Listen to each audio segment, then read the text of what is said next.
함께 찬양하시겠습니다.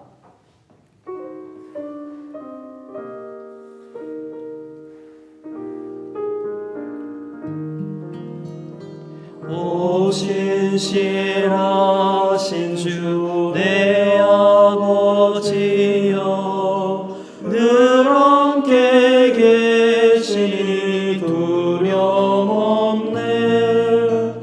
그 사랑 변찮고 날 지키시며 어제나 오늘이 한결같네. 오 신실하신 주, 오 신실하신 주, 날마다 자비를 베푸시며 일용할 모든 것 내려주시니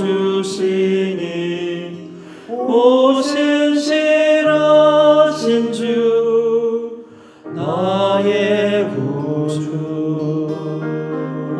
봄철과 또 여름 가을과 겨울, 해와 달 별들도 다 주의 것, 만물이 주 영광 드러내도다. 신실한 주 사랑 나타내네. 오 신실하신 주, 오 신실하신 주, 날마다 자비를 베푸시며 일용할 모든 것 내려주시니 오 신실하신 주, 나의 구주. 내 죄를 사하여 안위하시고 주 친히 오셔서 인도하네. 오늘의 힘되고 내일의 소망, 주만이 만복을 내리시네. 오 신실하신 주, 오 신실하신 주, 날마다 자비를 베푸시며 일용할 모든 것 내려주시니 오 신실하신 주, 나의 구주.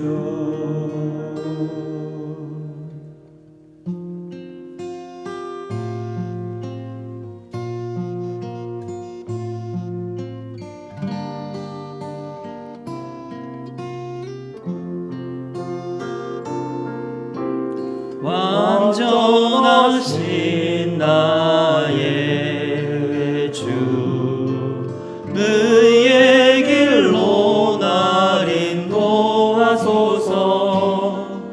행하신 모든 일 주님의 영광 다 경배합니다. 예배합니다.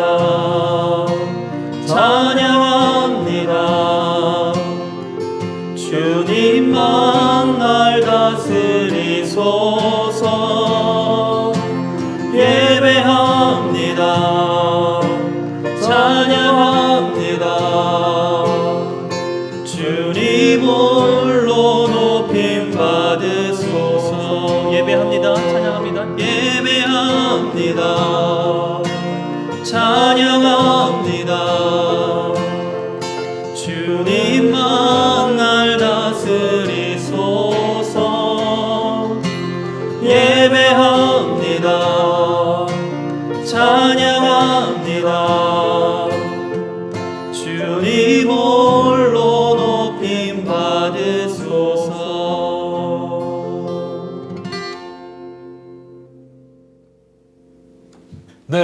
수요 사경의 시청자 여러분, 한 주 동안 잘 보내셨습니까?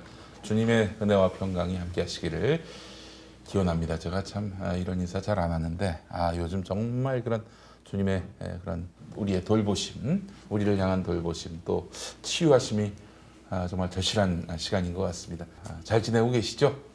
매주 수요일마다 함께하는 수요 사경회 지금부터 시작하겠습니다. 함께해 주시는 분들 소개하겠습니다. 우리 반주로 함께하신 백미님 어서 오세요. 네, 안녕하세요. 예. 자, 우리 또 찬양인도 해주신 유기동 수도사님 어서 오세요. 네, 반갑습니다. 네. 두 분이 이제 유튜브를 하고 있습니다. 여러분 많이 구독해 주시기 바라겠습니다. 너무 네. 편집 하지 마시고 백미당이라고 얼굴 기억하시죠? 백미당. 그리고 이쪽은 유기농 수도사인가요? 네, 맞습니다. 유기농 수도사. 브이로그? 네. 아니, 예, 브이로그도 하시고. 브이로그. 예. 두 분이 아주 요즘 이 불이 붙었어요. 지금 성령이 불이 붙어야 되는데 유튜브에 지금 불이 붙었습니다. 유튜브의 영이 임하셨습니다. 네. 자, 두 분 여러분 많이 구독해 주시고. 백미님, 이심영이 뭡니까 이게? 아니 저는 네. 정말 그냥 제 개인적인 트레이닝 목적을 위해서 하는 거지. 네. 그러니까 많은 또 저기 그 몽학 선생들이 와가지고 또 달아주시고 또 그래서 지도편 달아주셔야 됩니다. 아니 그런 거 필요 없어요. 네. 자, 백미당 많이 구독해 주시고 유기농 수도사님은 정말 지금 100명 넘었나요? 이제 70명 넘었습니다. 아이고 많이 부족합니다. 네. 자, 여러분 저 두 분 다 1000명은 기본적으로 넘도록 많이 도와주시면 감사하겠습니다. 유기동 수도사님 유튜브 중에 그 라이더 하는 거. 네네. 그건 좀 좋더라고요. 그렇습니다. 시원한 느낌이 들어요. 보고 있으면 나도 예. 같이 뒤에 타고 있는 것 같은. 그 목사님 그 가끔씩 보면은 네. 그 고개 막 나오잖아요. 그렇구나. 그 부분 이제 음주하고 이제 설마. 성령이 취해서. 예, 이런 농담입니다. 이분은 취향인가 이분은 술 한 방울도 안 드세요. 전혀 안 드시는 아주 신실하신 우리 유기농 수도사님이시고, 자 함께 하시는 우리 생명사랑교회 한문덕 목사님 어서 오세요. 네, 여러분 반갑습니다. 아유 목사님 정말 어떻게 보내고 계십니까? 지금 교인 못 보신 지가 몇 주 되셨어요? 우리가 3월 1일부터 예배를 못 드렸거든요. 아이고, 저는 세상에. 거의 이제 한 달째 돼가고 있죠. 네, 대신 저희 전수아님들하고 예. 동영상을 열심히 찍어요. 네. 그래서 동영상으로도 보내고, 예. 그다음에 이제 일주일에 한 번씩 목회서신 보내고, 음. 또 우리 수요 사경회로 우리 교회도 수요 예배 대체하고. 그렇습니까? 네, 네, 그럼 우리 생명사랑교회 우리 교회 여러분들도 진심으로 환영하고 네, 앞으로 계속 그렇습니다. 시청해 주시기 바라겠습니다. 예. 아이고 우리 목사님 정말 얼마나 꿀송이 같은 말씀들인지 모르겠어요. 목사님 요즘에 저희 평화나무가 선거법을 제대로 준수하실 거라 믿으면서도 또 뭔가 좀 부족한 점이 없나 해서 여러 목사님들 설교를 좀 모니터하는데 공공기관, 정부 지자체에서 모이는 예배는 삼가달라. 앞으로 보름이 굉장히 중요하니까 방역 당국의 지침과 지도에 적극적으로 협력해달라 이렇게 이야기를 했는데 이걸 종교 탄압으로 매도하더니 지금 현 정부가 이 나라를 사회주의 공산주의로 몰고 가서 결국 교회 문 닫게 하려고 한다. 이런 설교하시는 목사님도 있었어요. 그 종교 탄압이란 그 주장이 맞습니까? 아니, 어제 저도 그 JTBC 뉴스를 보니까 네. 그런 교회들 설교를 네. 직접 방송을 하더라고요. 네, 네. 뉴스에서. 그래가지고 무슨 공산당 물러가라 뭐 이런 말을 설교에 지금 현 문재인 정부를 두고 그렇게 말하는데 그거 좀 너무한 것 같고요. 왜냐하면 엄격하게 민주주의 선거에 의해서 당선된 대통령이니까 문재인 대통령이 공산당일 리가 없죠. 네. 그러면 우리 전 국민이 뽑은 사람이 공산당이란 말인가? 그러면 말이 안 되는 말이고. 그럼 본인들도 잘 알 거예요. 문재인 네. 대통령이 사회주의하고 무관하다는 것을. 근데 이런 그 가짜 뉴스도 퍼뜨리더라고요. 문재인 대통령이 53년생이 아니라 48년생이다. 이북에 엄마가 있다. 이북에서 넘어왔다. 공산주의자다. 정말 참 거짓 뉴스는 그냥 막 만들어내는 거기 때문에 그걸 다 응대할 필요는 없을 것 같아요. 근데 네네. 이 종교 탄압이라는 거는 우리가 좀 잘 구분해야 될 것 같아요. 이제 같은 SNS에도 이렇게 많이 다니는 것 같은데 예를 들어서 정말 예배가 정당하고 외부에서 우리 예배 드리는 어떠한 그런 종교의 진리 그런 가치를 훼손하기 위해서 그걸 탄압하는 거라면 정말 그렇다면 정말 목에 칼이 들어와도 우리가 반대하고 어떻게든 모여서 예배를 드려야겠죠. 저항해야죠. 저항해야죠. 그게 네. 당연한 거죠. 그런데 지금 이 상황은 그런 상황하고는 완전히 달라요. 그렇죠. 예, 지금 이런 상황은 뭐냐면은 우리가 예배를 드림으로써 오히려 예배 모임이 다른 사람에게 피해를 줄 수 있는, 즉 예배 모임이 칼이 될 수 있단 말이죠. 예. 그러니까는 오히려 이럴 때는 모이는 예배 말고 좀 흩어져서 우리가 지금 많이 하고 있는데 가정에서 예배를 드리면서 네. 이제 온라인 시스템이 너무 잘 돼 있으니까 그런 걸 이용한다든지 아니면 다른 방식을 조금 개발할 필요가 있다 하는 네. 생각이 들고요. 그러니까는 아니, 그렇게 한다고 한들 네. 하나님이 아니 모이지 않고 하는 예배 이게 예배야? 집어쳐 이러실 분도 아니고. 그럴 리가 전혀 없죠. 예. 실제적으로 성경에도 이게 네. 요한복음에 보면은 네. 사마리아 여인과 예수님하고 대화하는 장면이 나옵니다. 그 유명한 장면인데 네. 그래서 그 사마리아 여인이 뭐라고 말을 하냐면 예수님하고 신학적 논쟁을 하는데 당신은 유대인이니까는 예루살렘에서 예배한다 그러고 우리는 사마리아인이니까 그리심산에서 예배한다고 하는데 도대체 어디서 예배해야 되느냐 하는 장소 문제가 나와요. 네. 그러니까 예수님이 예배할 때는 곧 이때다. 그러니까 장소가 중요한 게 아니고 어떤 시간에 신령과 진정을 담아서 예배하면 그것이 의미가 있다라고 얘기하거든요. 공간에 대한 것을 타파한 거죠. 그렇죠. 그건 꼭 교회당에 모여서만 예배 드려야 된다는 거는 그 성경에 나와 있지도 않아요. 물론 이제 우리가 주일날 평상시에 아주 일상적일 때는 그렇게 하는 것이 의미가 있지만은 지금 비상시국에는 얼마든지 공간을 탈피할 수도 있다 하나. 네. 그리고 이제 우리가 계속 얘기하지만은 안식일이라는 것도 그것이 율법화돼서 네. 꼭 그날 지켜야 된다라고 보는 건 옳지 않다. 그러니까 예를 들어서 우리가 일주일에 한 번 우리가 시간 될 때 따로 시간을 잘 만들어 가지고 네네. 하나님과 만나는 시간을 갖는 거는 좋은데 네. 그것을 굳이 일요일 11시로 딱 정해야 되는가. 네, 네, 네. 특히 현대적인 바쁜 시대에 예. 그래서 1920년대인가 그 우리나라의 영웅들이 일본의 방직 공장에 많이 끌려갔어요. 일본에 계신 이제 홍익표 목사라고 제가 아주 좋아하는 목사님 계신데 네. 그 목사님 페이스북에 쓴 글을 보니까 이번에 네. 그 방직 공장에 끌려갔던 영웅들이 우리가 일은 여기서 하고 남의 밑에 있지만 하나님께 예배 드려야 되는 거 아닌가? 그래서 한 달에 2번을 모여서 예배를 드려요. 네. 근데 예배 드리는 날짜가 예. 월요일이야. 어허허허. 월요일. 예. 일요일이 아니에요. 왜냐하면 한 달에 2번 월요일만 쉬었거든요. 그러니까 그런 상황에 따라서 네. 그들이 모여가지고 거기서 아주 민족의식을 고취하면서 또 하나님을 섬기는 예배를 드렸단 말이죠. 네. 그러니까 그게 뭐 날짜가 중요하겠어요. 그렇게 모여서 정말 신령과 진정을 하게 예배하는 그 마음 자세라든가 그런 것이 중요하다. 제가 네. 보기에는. 아니 그 정말 말씀을 듣고 보니까 그 예수님이 성전을 정화하신 게 아니라 파괴하셨잖아요. 네. 무화과 나무에 대해서 저주했듯 성전 중심의 그런 신앙들을 타파하셨는데 아니 꼭 주일에 예배당 와서 이렇게 예배하는 것만 예배다. 이거는 구약 시대에 머물러 있는 사고가 아닌가. 그러니까는 맞아요. 실제로 바울도 예, 그 바울 편지 제가 로마서인지 고린도서인지 이런 건 잘 기억이 안 나는데 바울도 그렇게 얘기해요. 아직도 그 옛날 절기들을 가지고 강력하게 주장하는 사람들이 있는데 네. 꼭 그거는 예, 옳지가 않다. 저는 음. 그 시대에 맞게 그래서 아마 이제 이 코로나 사태를 지나고 나서 한국 개신교는 예배론에 대해서 다시 교회론에 대해서 다시 한번 정립할 기회이지 않을까 싶어요. 네. 그래서 우리가 오늘날 너무나 다변화된 사회 속에서 네. 이렇게 얼마든지 SNS 예배라든가 또 그다음에 평일에도 정확한 어떤 예배 형식 아니면 또 다른 예배의 어떤 그 교회에 맞는 예배 틀을 가지고 예배할 수 있는 것들을 많이 만들어내야 된다. 네. 그렇게 생각합니다. 아, 제가 참 목사님 뭐 지금 이 시국에 농담 한마디 하겠습니다. 농담으로. 네.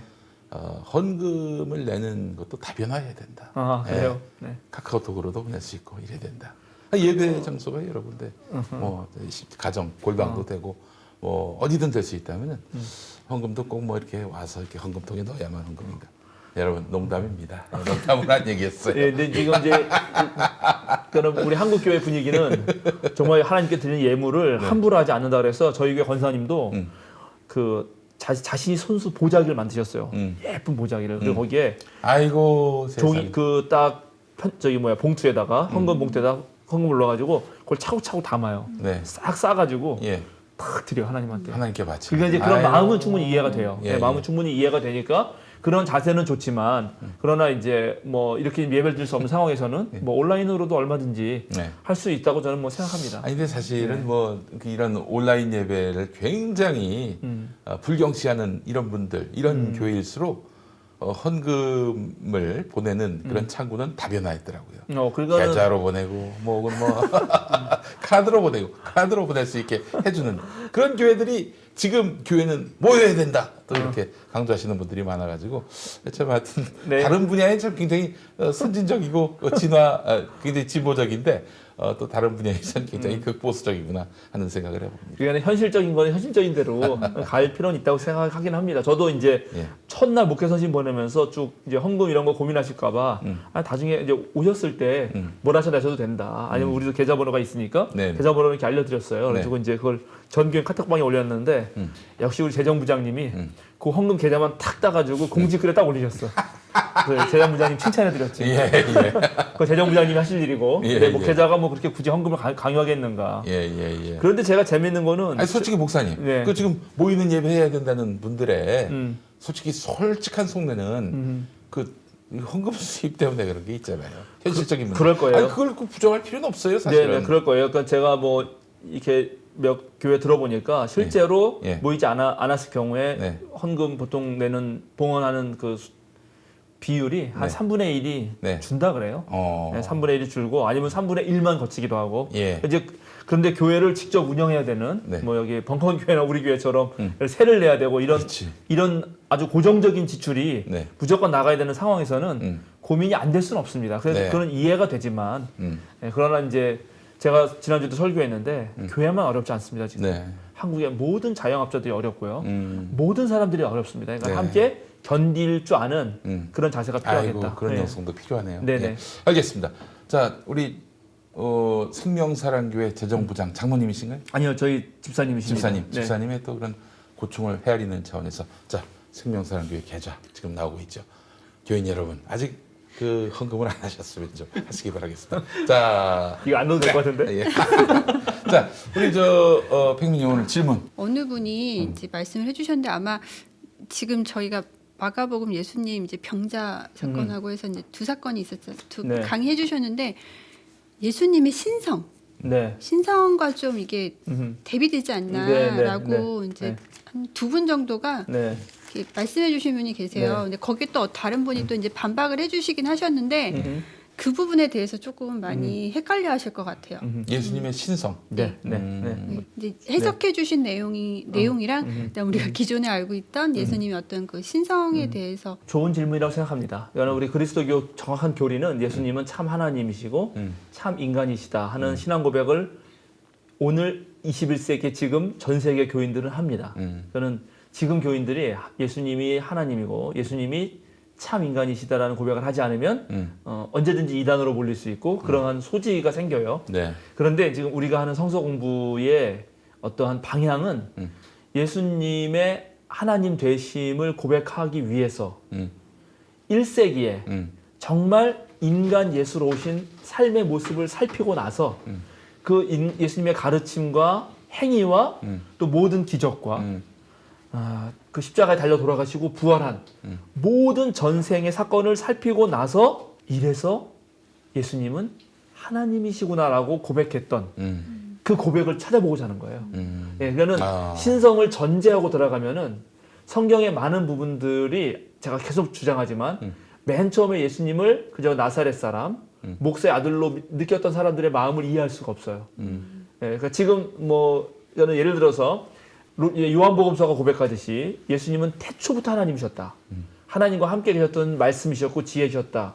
라고 고백을 하더라도 그분이 이 땅에 인간의 몸을 입고 오셔서 마리아의 몸에서 나셔서 나사렛에서 자랐을 때는 그 친구들이 봤을 때 보자마자 야 로고스셔 이렇게 말할 수는 없다는 거죠. 그렇죠. 예, 예. 그때는 친구처럼 보냈다는 거예요. 네. 그러면 그럴 때에 어떠한 경험을 했느냐를 더 집중하기 때문에 예, 그래서 우리가 이렇게 성경 해석을 한다고 그래도 예수님의 신성을 절대 거부하는 건 아니다. 그 말씀을 이제 오해하지 말으시라 듣고 싶고 그리고 사실은 예수님의 인간성 그리고 예수님의 삶과 가르침을 깊이 파고 들어갈 때에만 오늘날 하나님을 우리가 고백한다는 거 하나님을 믿는다는 게 뭔지 하나님은 영원한 신비거든요. 하나님은 신비시기 때문에 완전히 알 수는 없는 거예요. 그러나 언제나 어슴푸레하게 드러나는데 그 어슴푸레하게 드러나는 신성이라는 게 진짜 뭔지를 오히려 예수님의 인간성을 깊이 팔 때만 알 수 있는 것이다. 이걸 잘 생각해야 돼요. 알겠습니다. 네. 사실은 정말 예수님이 하나님이신가 이거는 오랜 신학적 그 논쟁거리였어요. 그래서 뭐 이런 분도 있었잖아요. 저기 예수님이 원래 인간이었는데 하다 보니까 괜찮아. 나중에 하나님으로 책봉이 된 이런 식의 주장을 폈다가 이단이 된 그렇죠. 경우도 양자, 있습니다. 양자설이죠. 양자설. 예. 네. 하여튼 그런 신학적 논쟁까지 들어가면은 네. 오늘 그 1시간 내로 끝날 수가 없습니다. 네, 또 아마 그건 언젠가 또 하게 되겠죠. 예. 자, 우리가- 본론으로 바로 예, 가겠습니다. 본론으로 들어가겠습니다. 네. 우리 마가복음 들어가죠. 계속 마가복음 2장 네. 1절에서 12절 말씀입니다. 네, 네. 마가복음 2장 1절에서 12절 말씀 네, 보시죠. 지금 제가 봉독하겠습니다.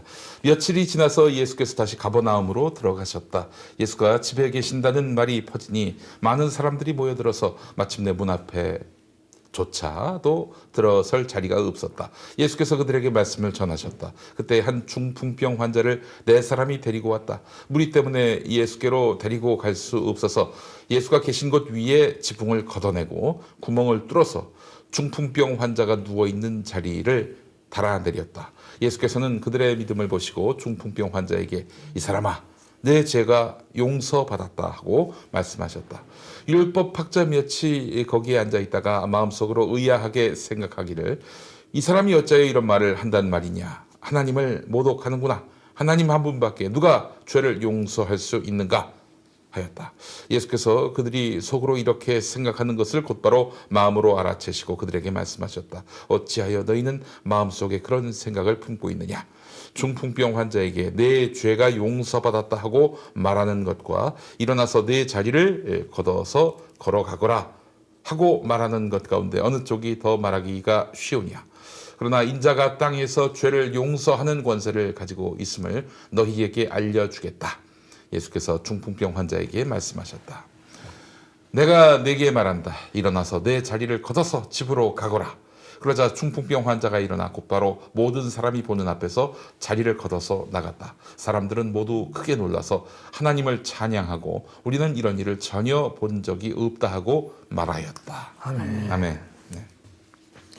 네, 저는 참 말씀을 볼 때마다 제가 그 독서 방법론 중에 빠지면서 읽기라는 게 있고 따지면서 읽기라는 게 있어요. 네.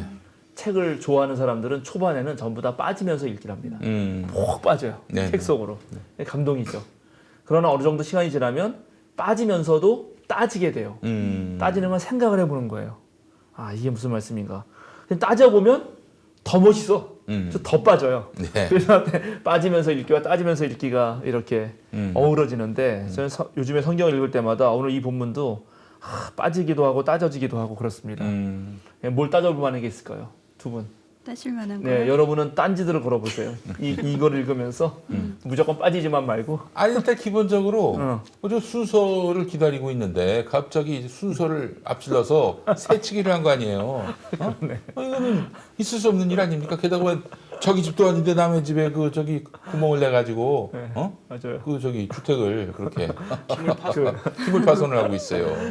이제 이런 것도 얘기해 줄게요. 지금 우리 용민님은 이 본문을 읽으면서 누굴 가장 걱정하냐면은 예. 이 집주인을 걱정하는 거야. 아, 왜냐면 그렇죠. 자기가 집주인이야 지금. 아니 지금 조물주 위에 건물주인데 그렇지. 예. 아니 우리 집을 다 망가뜨리고 말이지. 예. 이렇게 되는 거예요. 아니 목사님, 그 재밌네. 저기 생명사랑 교회 위층에서 맞아. 구멍을 뚫어서 만약에 사람을 내려보내면은 그거 어떻게 감당이 됩니까? 그거 지난번에 그랬잖아요. 예. 지난번에 누가 우리 교회 건물 위에 화장실이 있는데 네. 거기다가 병 던져가지고 화장실 깨지면서 물벼락 맞았잖아요. 아이고. 그때 얘기했잖아요. 예. 그런 일이 벌어진 거지. 예, 그러니까는 괴롭죠. 네. 그런데 성경의 저자는 이 집이 망가지든 안 망가지든 그런 거엔 관심이 없어요. 지금 여기에 서운했다라든가 예. 난리를 피웠다라든가 그런 말이 없잖아요. 예. 재밌어요. 아주 좋은 얘기예요. 그런데 그 질문처럼 이 집은 그 1세기에 이 가버나움 동네에 집이라는 게 그렇게 안 커요. 한 5m 정도? 5m? 그러면 뭐 작죠.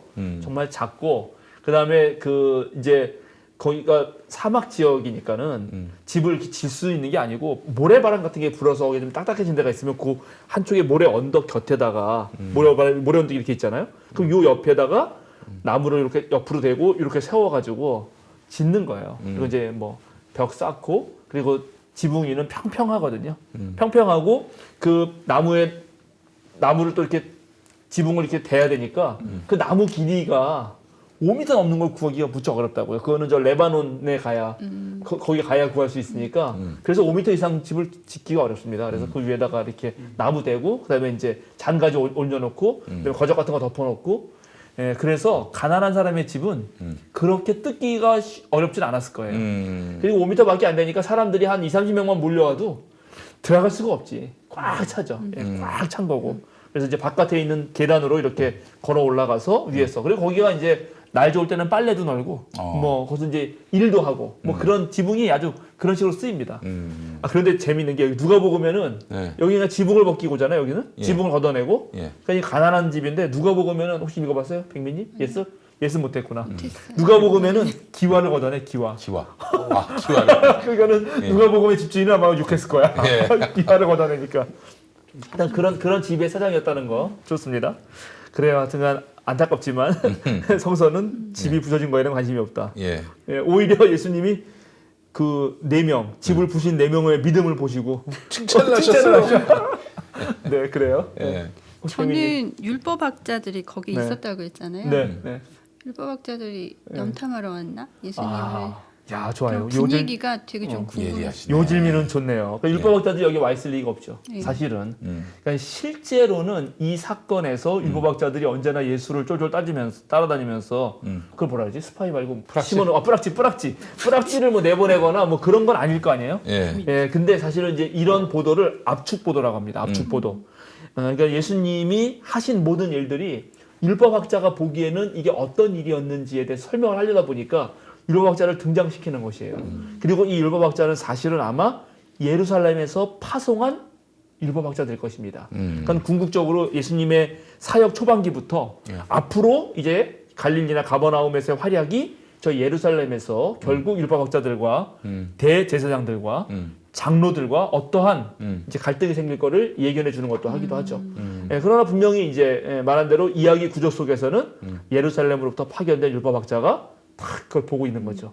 예. 저 같은 경우에는 그 앞전에는 그 피부병 환자라고 해야겠죠. 한센병. 네. 한센병 환자 그냥. 환자를 네. 피부병 환자. 예. 이제 거론한 어떤 의미가 있을 것이고, 요번 2장에서는 중풍병 환자를 이렇게 아무거나 이렇게 대입할 것 같지는 않은 것 같은데, 여기서 제가 생각하기에는 중풍병자는 의지는 있으나 몸을 제대로 움직이지 못하는 어떤 그 사람들을 뭐 대변하고자 뭐 이렇게 대입을 한 건 아닌가라는 또 생각도 한번 해보게 됩니다. 예, 역시 이제 유기농 수사님이 날로 발전하고 있습니다.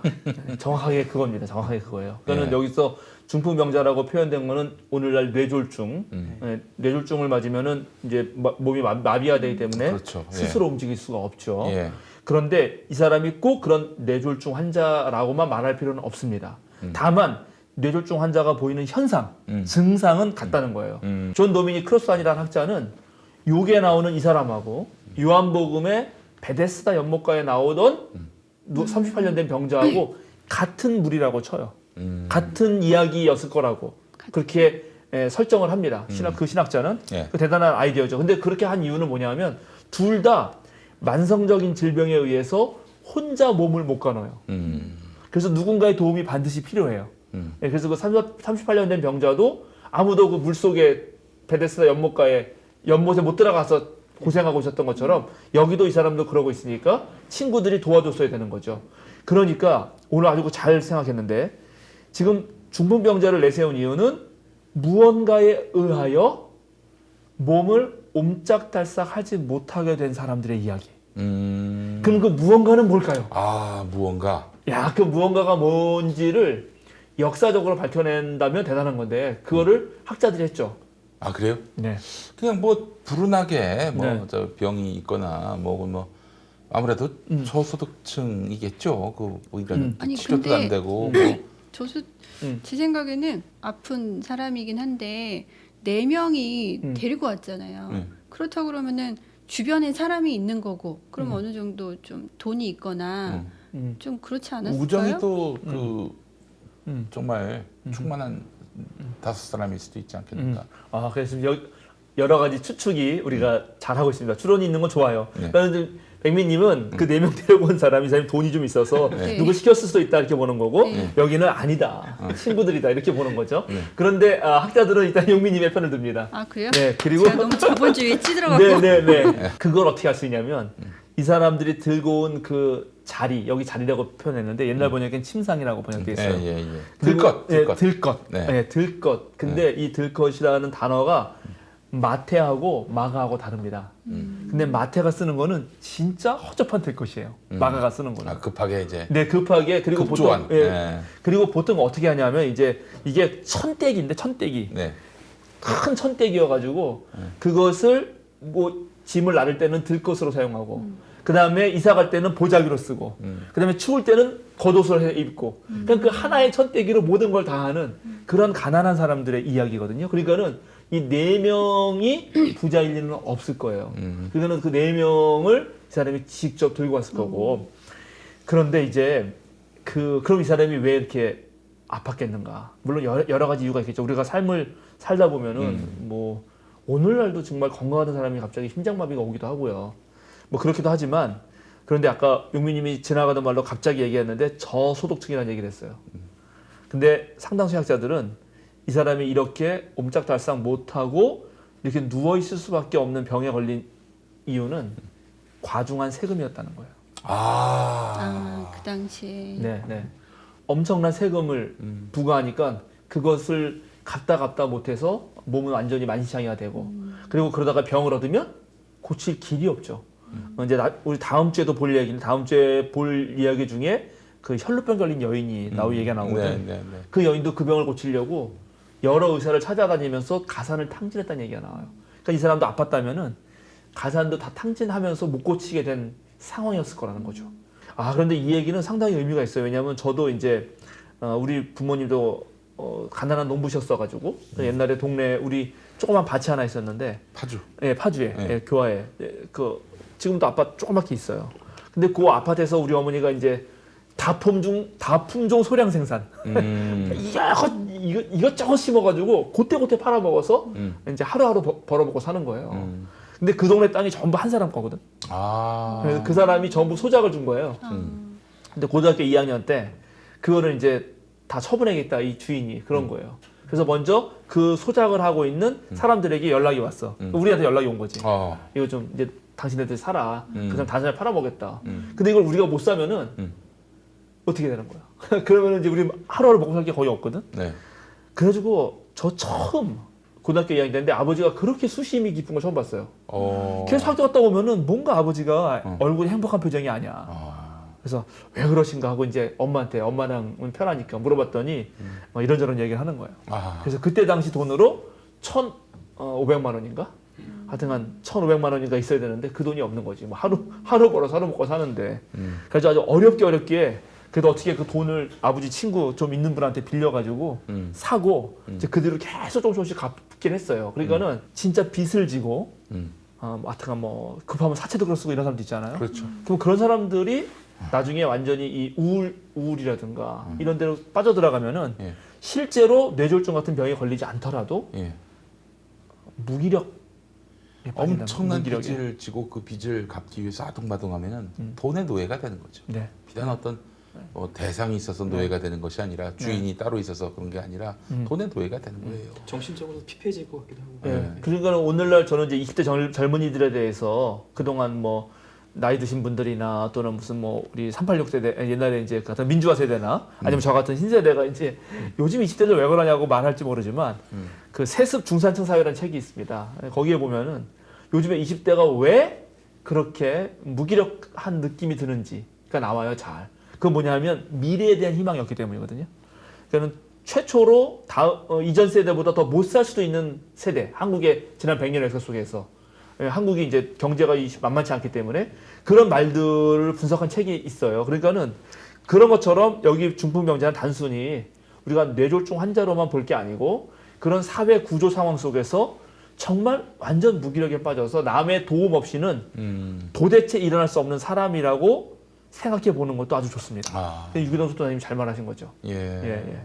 그러면 중풍병이라는 거는 후천적인, 그러니까 지금 성경에서 얘기하는 그 중풍병은 후천적인 병이잖아요. 병이죠. 네.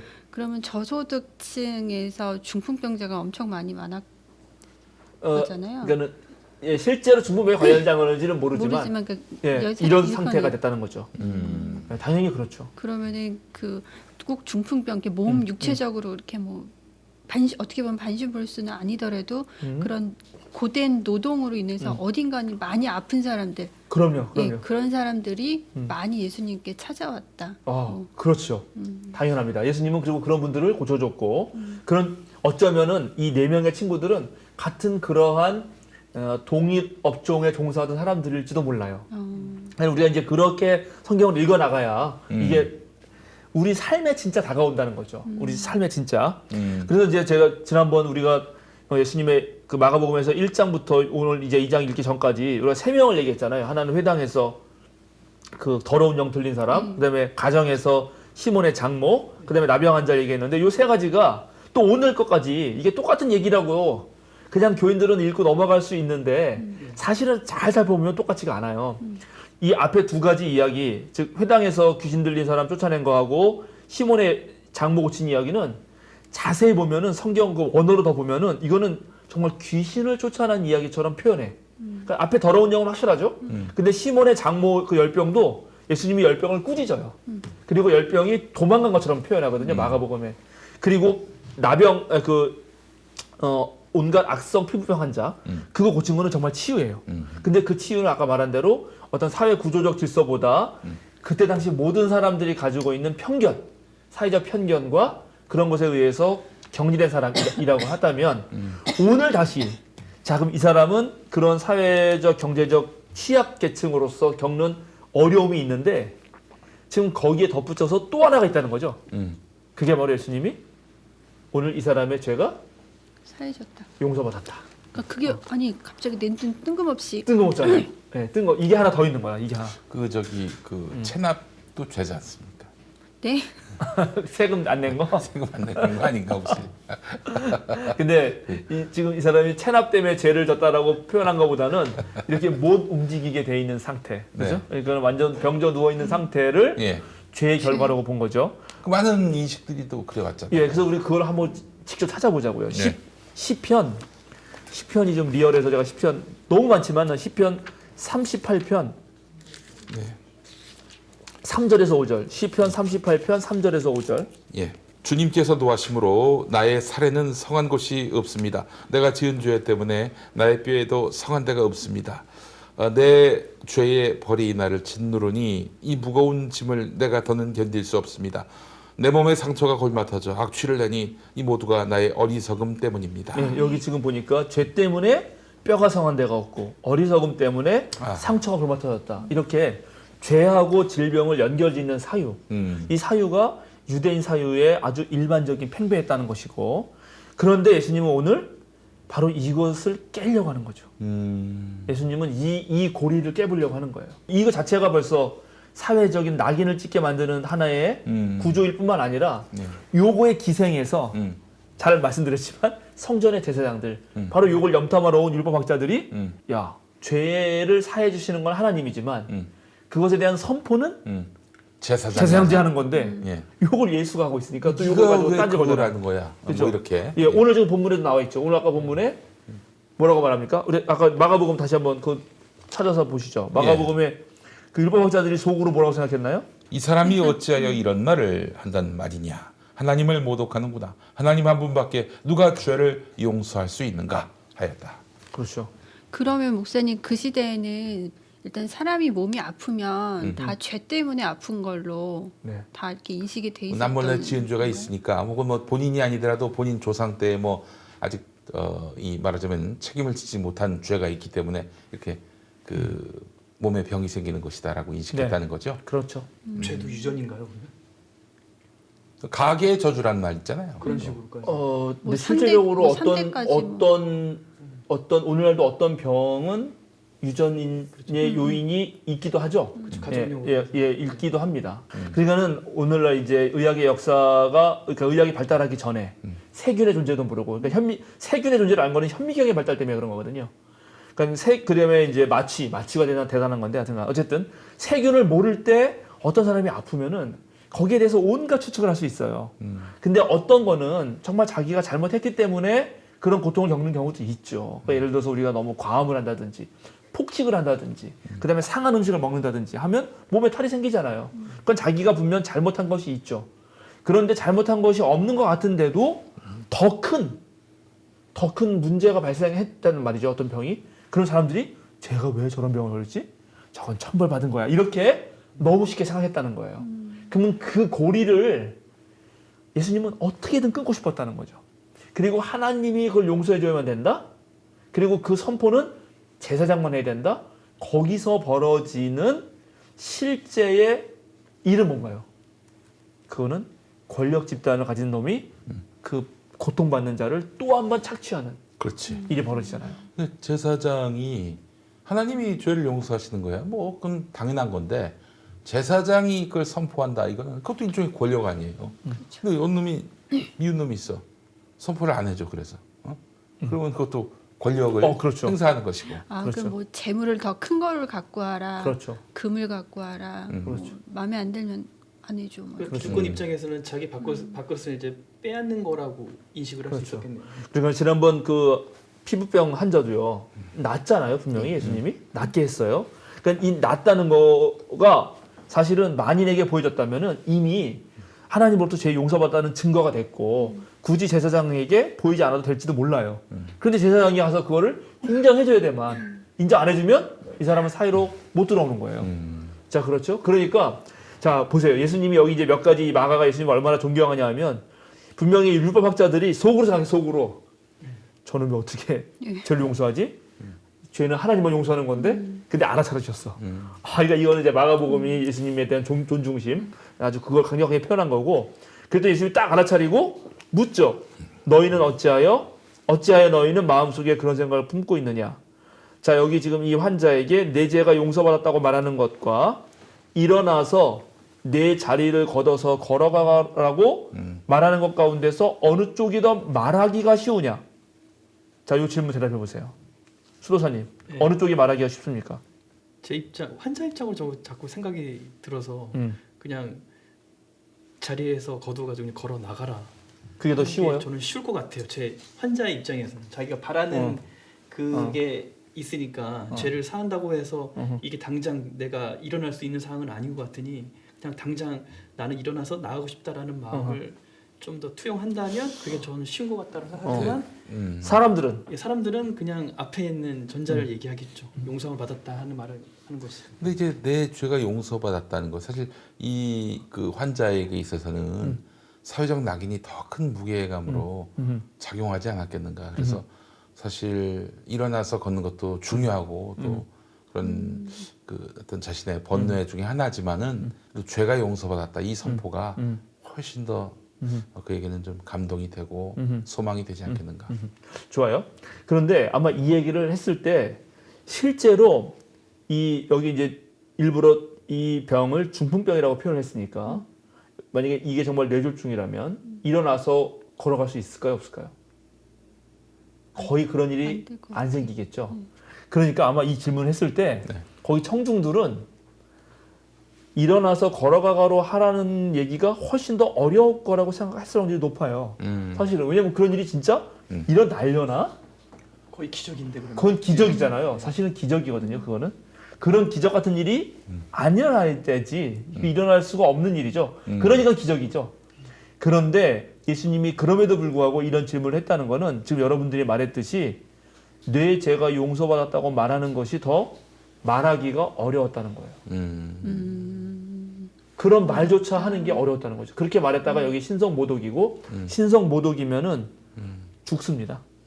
돌로 그렇죠. 맞아서 죽어요. 종교범은 돌로 맞고 정치범은 십자가형이에요. 네. 그래서 이거 그러니까 예수님도 이때 이게 신성모독으로 벌써 이제 하나둘씩 이제 엮여가는 건데 빌미를 제공하는 게 하나씩 나옵니다. 그래서 앞에 그 세 가지 이야기는 정말 귀신을 추출하고 병자를 치유한 이야기인데 이 이야기는 많은 학자들이 치유 이야기에 넣지 않아요. 이거를 어떤 이야기로 분류하냐면 논쟁 이야기로 분류합니다. 그러니까 이거는 무슨 이야기하냐면 치유와 논쟁 그런 요게 두 가지가 섞여 있다는 거거든요. 그러니까는 결국 예수님이 병자를 치유하는 거는 오늘날 의사가 환자를 치유하는 거랑 다르다는 거예요. 오늘날 의사는 병자를 치유하죠. 그리고 그것이 뭐가 문제가 되겠어요? 그건 그냥 자연스럽게 벌어지는 일입니다. 그런데 예수님이 당시 병자를 치유하는 거는 단순히 의사가 환자를 치유하는 것과는 달리 훨씬 더 깊은 문제를 건드린다.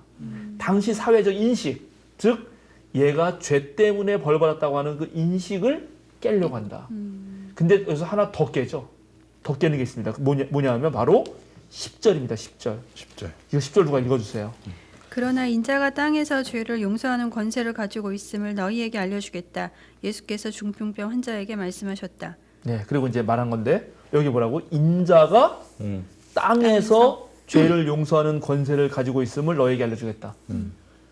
야, 이거는 진짜 무서운 말입니다. 그동안은 그러면 죄를 용서하는 권세는 누가 가지고 있죠? 제사장. 하나님이죠. 아니죠. 하나님이죠. 선포는 이제 제사장이 예, 있고. 하나님이 하늘에서 죄를 용서하는 권세를 가지고 있는 것입니다. 그러니까 어떤 인간도 이 땅에서 죄를 용서하는 권세를 가지고 없어요. 그런데 예수님이 오늘 사람의 아들이 땅에서 죄를 용서하는 권세를 가지고 있다는 걸 너에게 알려주고 싶었다는 거예요. 거의 선전포고네요. 선전포고죠. 와, 이거 완전 선전포고고요. 그러니까 그럼 예수님이 진짜 바랬던 건 뭐냐.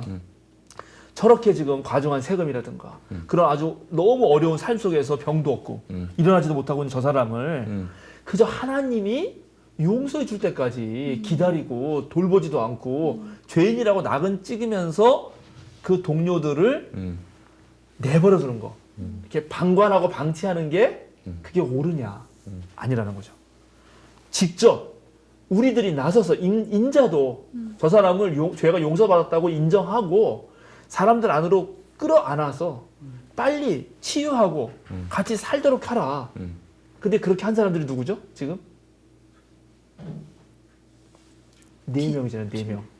그 친구 4명이 바로 그 일을 하고 싶었단 말이죠. 그래서 이 사람을 들고 와서 남의 집에 피해를 끼치면서라도 드러내린 거예요.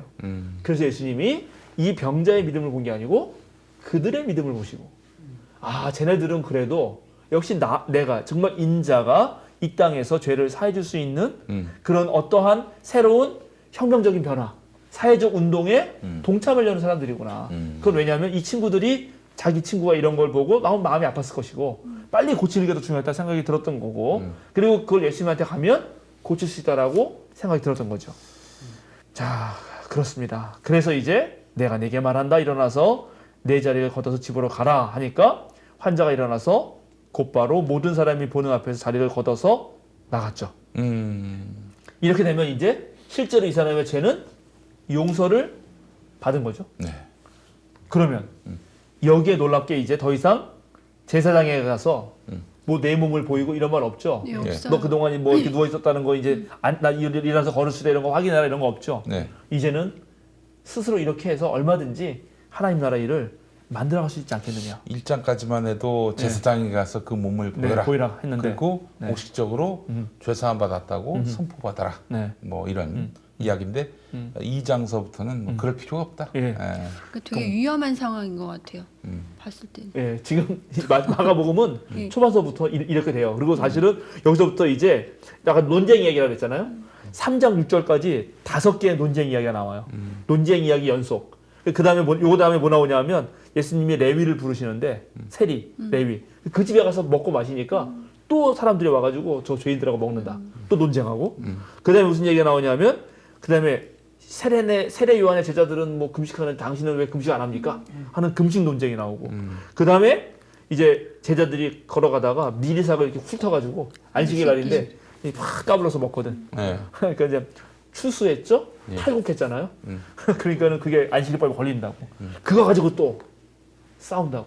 1장까지는 예수님도 기존 체계의 권위를 인정해 주는 것처럼 보였다가 2장에서는 그걸 반전시켜서 이제 권위는 이렇게 없앴다라고 보면 될까요? 그러니까 이제 전부 이제 논쟁이 심화되는 거고 초반에 시작했을 때보다 훨씬 더 이제 강력하게 하나님 나라 운동이 퍼지는 거죠. 네. 그래서 요 정도 하고 제가 3장으로 넘어가서 거기를 해보고 싶어요.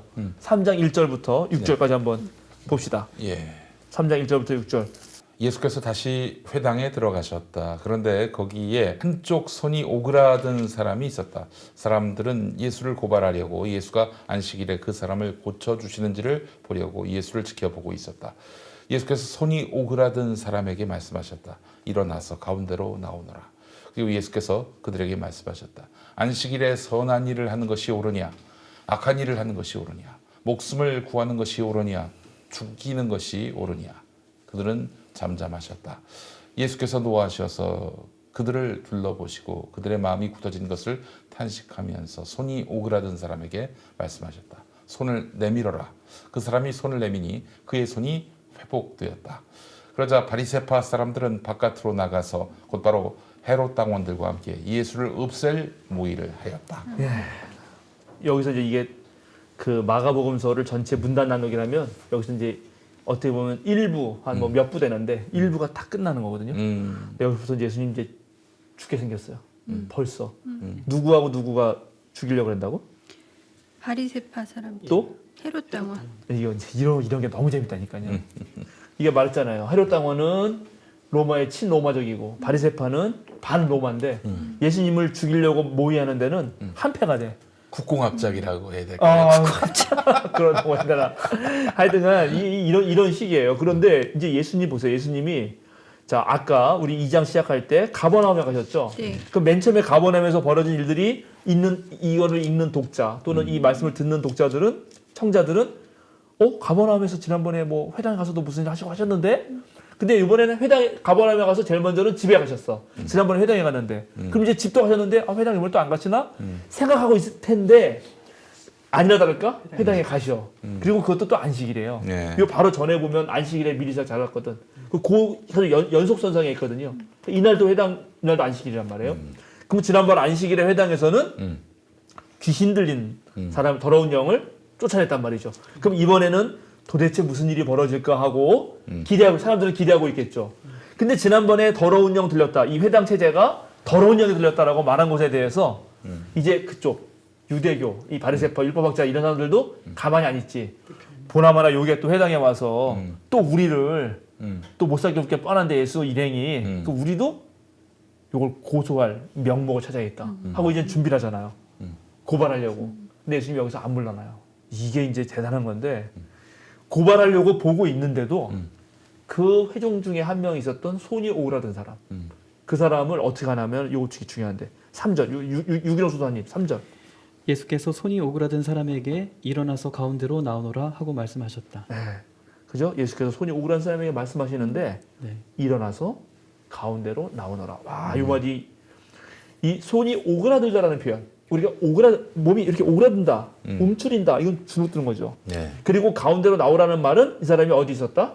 주변에 있었습니다. 아 주변부에. 주변부에 있었습니다. 근데 이 주변부에 있고 오그라들고 위축된 마음을 가진 이 사람을 중앙으로 불러 세워요. 근데 다른 사람들이 지금 고발하려고 하고 있잖아.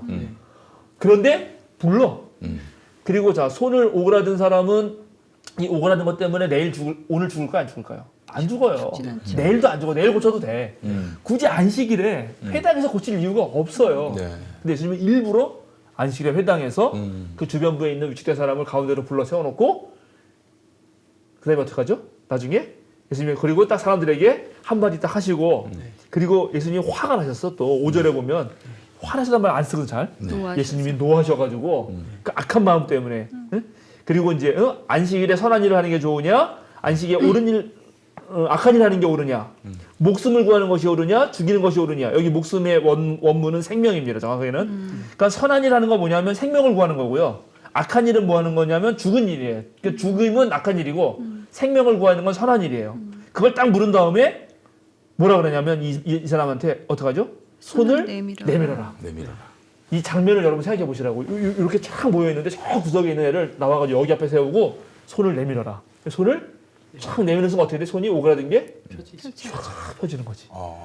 기가 막히잖아요. 아멘. 이렇게 하고 나니까 이제 바리새파 혈당원이 얘가 노골적으로 우리에게 도발을 하는구나 하고 죽여야겠다. 이게 마음 먹은 것입니다. 근데 제가 이제 그 어느 병원 사건인데 1988년부터 시작해가지고 98년에도 있었고 이건 찾아보면 나와요. 근데 제가 그 병원의 이름을 말하진 않겠어요. 거기 노조 탄압으로 엄청나게 심했던 병원이 있습니다.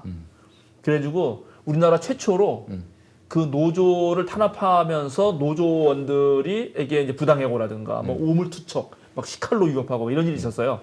그런 사건들이 있었어요. 기독교 쪽 병원 같은데요. 그거 나중에 찾아보세요. 그런데 그 병원에서 그런 일이 벌어졌는데 그 중에 20명이 부당해고를 당했거든요. 근데 20명 중에 10명이 집단 정신질환에 걸립니다. 아, 그게 우리나라의 최초의 사례예요. 직장 왕따. 예, 집단 정신질환에 걸리는데 그 걸린 사람들을 제가 어느 뉴스에선가 그게 1998년 일인데 제가 명확히 기억납니다. 이래서 인터뷰하는 장면이 나왔어요. 인터뷰하는 장면. 제가 집안에 있다가 뉴스를 보다가 그 인터뷰하는 장면을 봤는데 그걸 보고 제가 소스라치게 놀랐어요. 왜냐하면 그 인터뷰하는 그 사람들의 증상이 성경에 나와 있는 사람들과 너무 똑같은 거야. 오. 어떤 사람이 자기는 그 깍두기 사측에서 고용한 그 뭐예요, 하여튼 그 용역. 있잖아요. 용역 직원들이 머리가 약간 그렇잖아요. 등치 들고 그 사람만 보면 손이 오그라든다는 거야. 근데 내가 이게 떠올랐어. 손이 오그라들고 또 어떤 사람은 저는 그 병원장인가 그분을 보면은 말을 못 하겠어요. 말이 어눌해지는 거예요. 말을. 어떤 분 한 분은 그런 일이 그런 거기에만 가면 쓰러져 그냥 아무 이유 없이 쓰러져요. 쓰러져. 근데 그런 것들이 지금 마가복음에 나오는 다양한 병자들의 증상하고 너무 유사한 거예요. 야, 그래서 내가 그때 깨달았죠. 아, 이게 단순히 병, 즉 세균의 문제가 아니다. 그러니까 트라우마네요. 여기 트라우마죠. 그러니까는 이렇게 손이 오그라졌다는 사람의 그런 어떤 상징은 뭐겠냐는 거죠. 상징은. 실제 이런 사람이 있었고 이걸 예수님이 고치기도 하셨겠지만 그러나 이 이야기를 전하는 마가가 전하고 싶었던 상징이 있었다는 거죠. 그게 바로 이런 다양한 폭력과 사회 구조와 그다음에 그 신분제 질서 속에서 늘 인간의 존엄성을 획득하지 못한 아주 무시당하고 멸시당하고 차별당했던 그래서 위축된 삶을 살 수밖에 없었던 그런 사람들 즉 오그라든 삶을 살았던 사람들을 예수님은 중앙에 불러왔고 그 중앙에서 과감하게 손을 내밀어서 당당한 삶을 살 수 있도록 해준다. 근데 그 자리가 또 안식일과 회당이란 말이에요. 그러니까 지금 손이 오그라든 사람들을 보면은 뭐 가정주부들도 많이 그렇겠지만 손을 많이 쓰고 무거운 걸 많이 드는 사람들은 이렇게 손에 맞아요. 인대가 늘어나거나 네, 그래서 막 이렇게 손이 저려서 잘 피지 못하고 맞아요. 그런 증상들이 사실 지금 현대에도 되게 많잖아요. 네, 네. 대입할 수 있는 거네요. 그렇죠. 그러니까 실제로 이제 이 원문을 보면 손이 오그라들다라는 말이 풀이 시들다, 손이 시들다, 그러니까 힘이 없어진다 그런 말 똑같아요. 그러니까는 정말 그런 너무 손을 많이 써서 또 노동하는 뭐 가정 주부가 그럴 수도 있는 거고, 그 다음에 아까 말한 아주 심각한 폭력 상황에 맞닥뜨려서 트라우마 현상이 그렇게 몸으로 발현할 수도 있는 거였다는 거죠. 그러니까는 그래서 우리가 이제 이런 예수님의 치유 사건을 또 한 번 보면서 그럼 오늘날 어떤 사람들이 어떻게 병이 드는가, 또 어떻게 아픈가, 그리고 그걸 고치는 방식이 단순히 의사에게만 맡겨야 되는 것인가, 아니면 거기에 종교 문화적 편견, 사회적 편견 같은 건 없는가 하는 거를 살펴야 된다. 이게 성서를 관통하는 주제일 텐데 네. 예수님은 왜 이렇게 당시로 보자면은 별 볼 일 없는 사람들하고만 이렇게 어울리셨나? 아, 그래요? 이런 질문을 갖는 분들이 있을 것 같아요. 네. 네. 기왕이면 좀 네. 그래도 예수 운동, 예수 혁명을 펼치려 한다면은 고관대작도 있고 지식인도 있고 나름대로 그 사회에 영향력을 끼칠 수 있는 이런 사람들 좀 주변에 많이 두면 또 그만한 또 능력과 인격을 가지신 분이니 충분히 그럴 수도 있었을 텐데 왜 다 이렇게 우울하고 참 변변치 못한 그런 인생들과 어울렸을까? 이런 질문도 가능할 것 같습니다. 좋은 질문입니다. 근데 그럼 예수님 주변에는 권세 있고 나름 더 재력도 있고 한 사람이 없었나? 있었다고 보여집니다. 그래요? 예, 그러니까는 뭐 예를 들어서 니고데모 같은 사람, 그 요한복음에 나오는, 그 다음에 백부장, 그 자기 신하를 고치게 했던 네. 백부장이라든가, 그 다음에 그 시로페니키아 여인, 예, 그런 분들은 가끔 나오지 않습니까? 예, 아주 가끔 나오죠. 예. 많지는 않았을 거예요. 네. 그러나 없지는 않았을 겁니다. 네. 근데 왜 그랬냐? 많아도 성경에는 못 넣었을 것 같아요. 아, 그래요? 제 생각. 그 가능성도 있어요. 예, 그 가능성도 있는데, 근데 그거는 예수님 자신이 그 당시 목수의 아들로 태어났기 때문에 이름 없는 나사렛 동네로 오셨기 때문에 예수님 원래 하나님이 그런 목적이셨다면 예루살렘에서 태어났게 했겠죠. 예. 예, 제사장의 아들로. 뭐 그렇지. 그러나 그렇지 않다는 거 이게 상당히 참 그리스도교의 대단한 지점이고 저도 이제 오늘날 고민은 고민인데 뭐냐면은 역시 그 다수가 중요한 것도 있거든요. 음. 그러니까 이때 당시 90%가 넘는 다수는 예수님과 같은 형편이었다는 거예요. 지금도 그렇지 않습니까? 예. 근데 지금은 그래도 한 20-30%는 좀 좋지 않나요? 예? 아 이게 20-30%, 80%로? 네, 한 70%. 그때는 90%. 그때는 90%, 지금은 70%. 그러니까는 이게 사실은 이 뭐예요? 이런 이 다이아몬드 사회라나 예. 중산층이 좀 풍부한 사회가 좋은 사회인데 피라미드. 그런 사회이면 예수님도 아마 중간쯤으로 오셨을지 모르죠. 근데 그때 사회는 이 피라미드 사회여가지고 맨 바닥 사람이 너무나 많았기 때문에 피라미드 아니고 이 깔때기처럼 이렇게 생긴 그렇죠. 사회였기 때문에 깔때기 역피라미드. 깔때기 이렇게 뒤집어 놓은 네. 여기에 그냥 엄청 몰려 있었고 그러니까 이 사람들의 아픔과 어려움을 풀어주는 분으로 오셨던 것이고 거기에 저는 그리스도교의 의미가 있지 않은가 그렇게 생각합니다. 그러니까 그리고 이런 정말 그러니까 오늘날은 민주주의 사회니까 모든 사람들의 인권이 존중되고 그렇지만 여전히 그럼에도 불구하고 말한 대로 힘들고 고생하는 사람들이 많이 있잖아요. 그러면 그런 재력 있고 권력 있고 힘 있고 지혜가 있는 사람들은 바로 그런 대다수 서민들이 어떻게 더 잘 사는 사회를 만들게 할 것인가 그들의 고통을 어떻게 풀어줄 것인가에 관심을 가져야 되는 거죠. 그게 예수님의 뜻이죠. 예수님이 그렇게 활약하신 거고. 네. 아유, 아멘입니다 정말. 그래요. 목사님 오늘 어떻게 말씀? 네? 예. 이 정도면 뭐 되지 않을까요? 우리 벌써 시간도 이제 네, 한 그렇습니다. 시간 지나간 것 같은데 예. 이렇게 하면은 이제 우리가 지금 하나씩 왜 아픈가에 대해서 얘기를 하고 있습니다. 네. 근데 이제 아픈 얘기 하나 더 해야 돼요. 네. 그 지난번에 물어봤던 그 거라사 돼지 때 막 몰려간 이야기 네. 그리고 거기 또 바로 이어서 12년 동안 앓았던 혈류병 걸린 이야기가 마가복음서 5장 전체에 걸쳐서 있는데 그건 또 다른 또 아픔이에요. 그리고 거기 기가 막혀요. 그 부분도. 그래서 네. 그 얘기를 또 더 계속 예수님의 치유 이야기를 해보겠습니다. 네, 알겠습니다. 여러분 정말 흥미진진한 수요 사경회 항상 수요일마다 시청해 주시고 다음 주 그러면 거라사의 광인을 만납니까? 네, 그렇습니다. 다음 주에는 그걸로 1시간이 끝날 수도 있고 그거 그냥 금방 끝나면은 이어서 또 혈루병 걸린 여인 그 얘기도 야이로 딸과 함께 엮여서 네. 그 얘기도 좀 하면 예. 좋을 것 같습니다. 뭐 저기 이 개신교 성경 아닌 천주교 성경에서 게라사라고 얘기하는데 게라사. 거라사의 광인 다음 주에 만나주시고 저도 거라사의 광인 이야기가 가장 감동이 되는 마가복음의 감동 포인트다 이렇게 생각을 합니다. 다음 주 여러분 많이 기대해 주시기 찬양도 바라겠습니다. 있잖아요. 어? 찬양도 있잖아요. 거라사의 광인 같은 나에게 라는 그런 그런 찬양도 찬양도 있어요? 있습니까? 오. 예. 예전 주찬양 앨범 중에서도 그분을 보았소라는 노래가 있는데 그 노래 속에서도 거라사 광인 이야기가 있습니다. 예. 자 이렇게 마무리하도록 하겠습니다. 목사님 그럼 기도해 주심으로써 오늘 수요 사경회 마무리하겠습니다. 예, 기도하기 전에 마지막으로 우리 시청자 여러분에게 한마디만 드리고 싶은 것은 네. 성경에 이렇게 아픈 사람들의 이야기가 나올 때 그게 단순히 그냥 정말 세균 이야기만은 아니다라고 말씀드렸잖아요. 그러면 오늘날도 동일한 사회 구조 질서 속에서 자본주의라든가 네. 또 우리 한국의 근현대사 속에서 그런 것 때문에 아픈 분들이 반드시 있습니다. 맞습니다. 그러니까 그리스도인들은 이 성경을 읽는다는 거는 바로 여유가 있다면 정말 그런 분들을 찾아가서 네. 도와주는 일로 예수님의 하나님 나라 운동을 해야 된다. 네. 예, 그렇게 읽어내야지 성경을 읽는 것이다라고 말씀드립니다. 네. 우리나라가 그 한국 전쟁을 거치면서 집단 트라우마에 그럼요.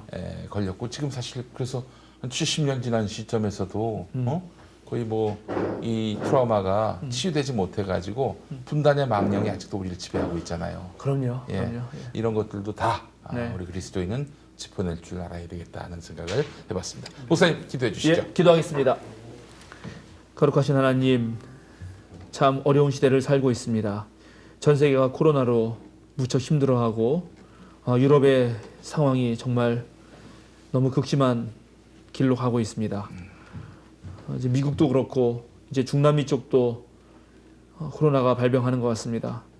이런 모든 상황을 통해서 우리가 다시 한번 우리들의 삶을 돌아볼 수 있는 시간 되게 하시고 아버지. 또 열심히 이 질병과 싸워서 또 수고하고 애쓰는 그런 모든 의료진들에게 함께 하시고 이럴 때 온 정말 세계가 서로 인류애를 발휘해서 더 필요한 곳에 많은 의료진들을 보낼 수 있는 그런 시간들로 삼아 주옵소서. 아멘. 특별히 교회가 이 시대에 방해꾼이 되는 것이 아니라 협조자가 되게 하시고 공공 질서에 대한 감각들을 회복하게 하시고 아버지. 하나님을 믿는다는 것이 종교 생활 또는 종교 교리를 수호한다는 것보다는 정말 아프고 힘든 사람들을 곁에서 그들의 아픔과 고통을 돌봐주는 것이라는 사실을 다시 한번 깨닫게 하여 주시옵소서. 우리 수요사경회가 또 평화나무가 하는 일들이 그런 일들이 될 수 있게 하시고, 특별히 이번 총선을 통하여서도 하나님께서 함께 해주셔서 정말 대다수의 서민과 또 이 사회에 좀 더 아름다운 사회를 위해서 애쓰고 수고하는 사람들이 지도자가 될 수 있도록 우리 국민들에게 올바른 깨달음을 허락하여 주시옵소서. 주님께 모든 것을 맡기오며 예수 그리스도의 이름으로 기도드립니다. 아멘. 아멘.